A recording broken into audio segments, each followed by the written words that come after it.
we'll move straight on to our next paper, which is presented by Krysia Waldock and Susie Bass, although this morning it is just going to be yourself, isn't it, Krysia? But it's both of your works. And the title of your paper is Being Autistic in the Academy, an Experience of Epistemological Injustice. So do you have your screen, your video? Or I have the video. I'm just about to share it, and what I'll do is we've got a picture of what we've done. I'll audio describe it before hitting play as well. So if you bear with me, I will try and figure out how to do this. Still to update the driver, go away.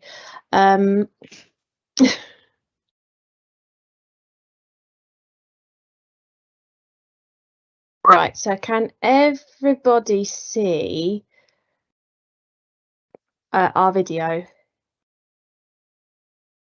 I can't actually see anything. So Allison and Damian, can you see what's on my screen? Yes, we can, but perfect. It's showing the Mac kind of border though. But that should be all right. Okay, I'll expand it to be whole screen after I've audio described it, so I haven't got a little box in the corner. So thank you for coming to our presentation today. Susie and I have been working on this creative collaborative autoethnography for about a year now. And Susie can't be with us today due to other things that she has going on, but I just thought that I'd audio kind of visual describe the piece of sewing that we've done. So Susie's background is in creative textiles, and she basically was the linchpin behind getting this creatively done. The sewing that we've done is on a piece of black denim with a white collar, or part of a box of a white school shirt collar with "I know better than you, your research is pointless" sewn in red stitching with some red frill in the bottom left corner. Out of the right side of the shirt come 3 words, which where the letters are getting gradually bigger as they're coming out. We've got frightened, voiceless, and distraught. So I'm now going to try and share this whole screen without the Mac border. It's Susie's voice presenting the presentation.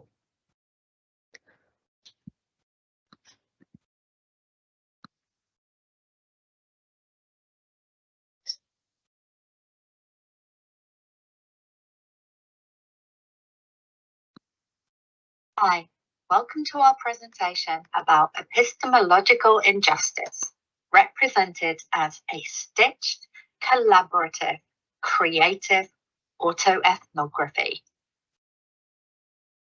We are both quite new to autoethnography as autistic academics. This is our story, which challenges how knowledge is produced about marginalized groups, such as autistic people, and how we are silenced in that process. I'm Susie, a second-year part-time PhD student focusing on the impact of craft on mental health and identity, and Krysia is in their final year researching inclusion in religious groups. Both our research has a foundation in the discipline of sociology. In January 2022, Krysia and I were talking about social skills and their uses with autistic people. We both have a formal diagnosis of autism, and social skills is a significant focus of that assessment process. The diagnostic criteria, perceptions, and stereotypes about autistic people all frame our differences as deficits. Through that discussion and our research, we found that this is not how autistic people view themselves. It is more like something that has been imposed upon us. The trauma we have experienced as a result of this has been theorized by Spivak as epistemological violence and by our fellow autistic colleague, Dr. Damian Milton, in his work on the double empathy problem. We discussed how this perception makes us feel like we are the deviants described by Goffman and how it frames us as frickers, radical others. We agreed how frightening it is to be othered in this way and the negative impact it has on our well-being. Following Krysia's experiences, they decided to express her thoughts in a poem. I was there, but not there. I heard, but did not process. Physically present, but psychologically gone. Empty, painful, the tension, it hurt. Each moment and each word as daggers into my heart. The raised voices, reminding me of a shadow who screams in my ear, throws books at me and gaslights me. Volatile like hydrogen, I dared not go wrong for fear of being shamed.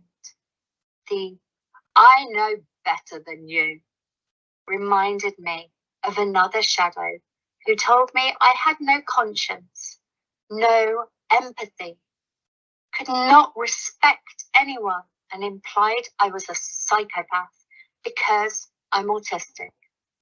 The your research is pointless reminded me of the final shadow, sat across the interview table trying to twist my words, framing me to pursue his own agenda, bringing me back to those times, emotionally dragging me back to the frightened 9-year-old, to the voiceless 21-year-old, to the distraught 27-year-old.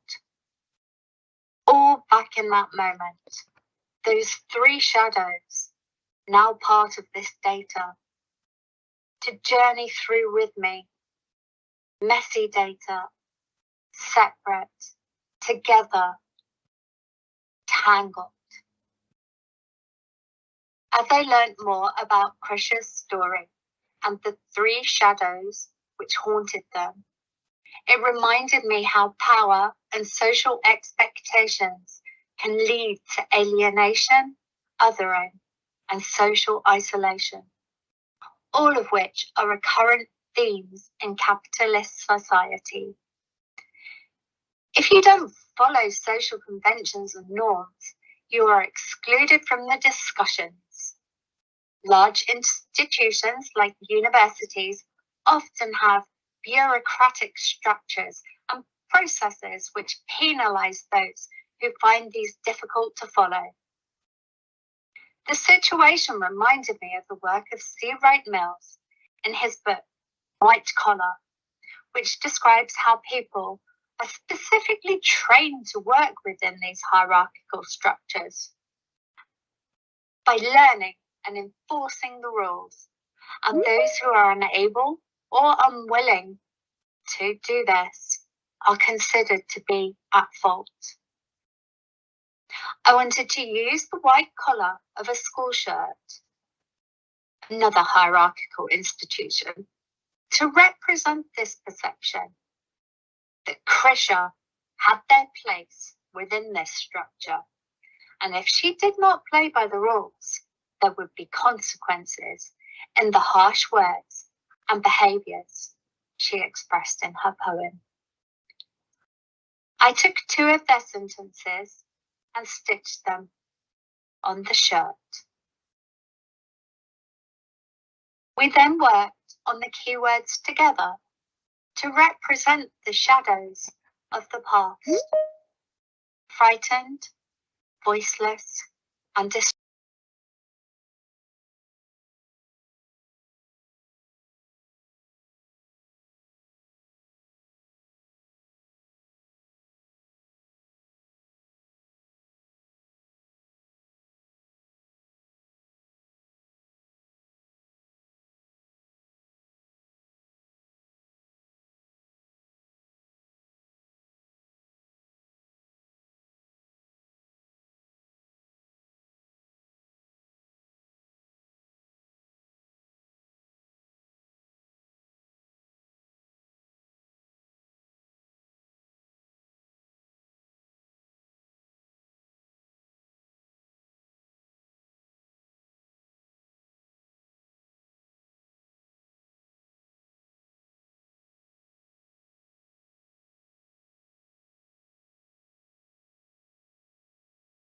I'm so sorry, Krysia, but I think we seem to have lost sound.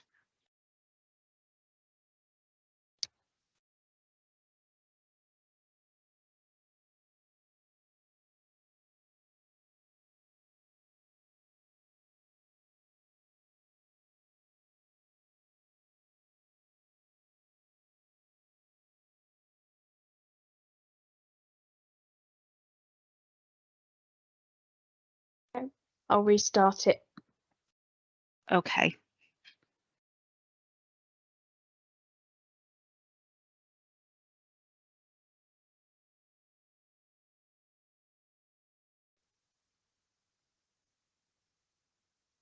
Did you lose sound immediately at that point, or was there a slight delay? It was an immediate stop for me. Okay. I'll start from here then. Lovely. Balances have been a significant aspect. Our non-normative performances are only too often misunderstood and distorted by those in a higher position of power than we hold. Authoritarian and hierarchical institutional structures such as education privilege non-autistic communication and expression. This approach can be seen as conceptualizing differences as deviance and in need of normalization.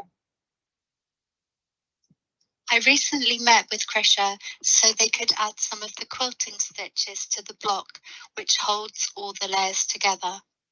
I asked how she felt about the process of expressing her emotions about discrimination and bullying in poetry. I wanted to know whether discussing our similar experiences of epistemological injustice had had an impact, and what it was like to now see these ideas represented in a piece of craftivism. She said that she felt heard, validated, and in control. Other key themes from our discussion were about how important it is to have a community of people with similar research interests and values, as well as the importance of integrity and commitment. This is a quote from Krysia. I can now navigate stuff as a result of time passing and discussing with another colleague working in the same field. Their confidence.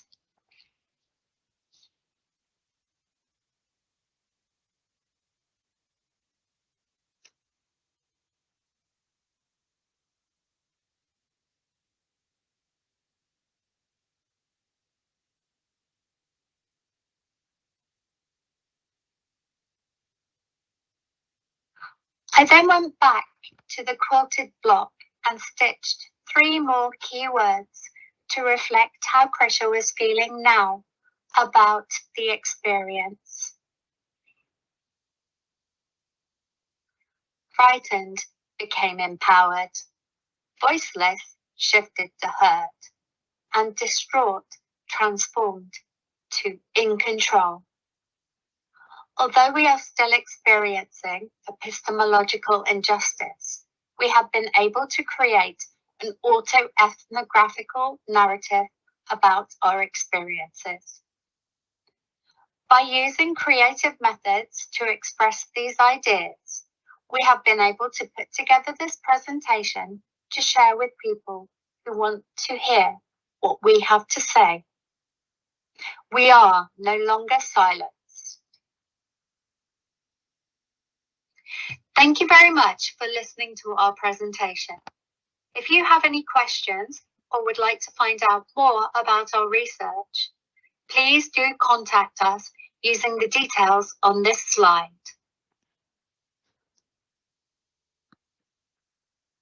And I'll pause that there in case anyone wants to screenshot that slide with both mine and Susie's contact details for a few seconds.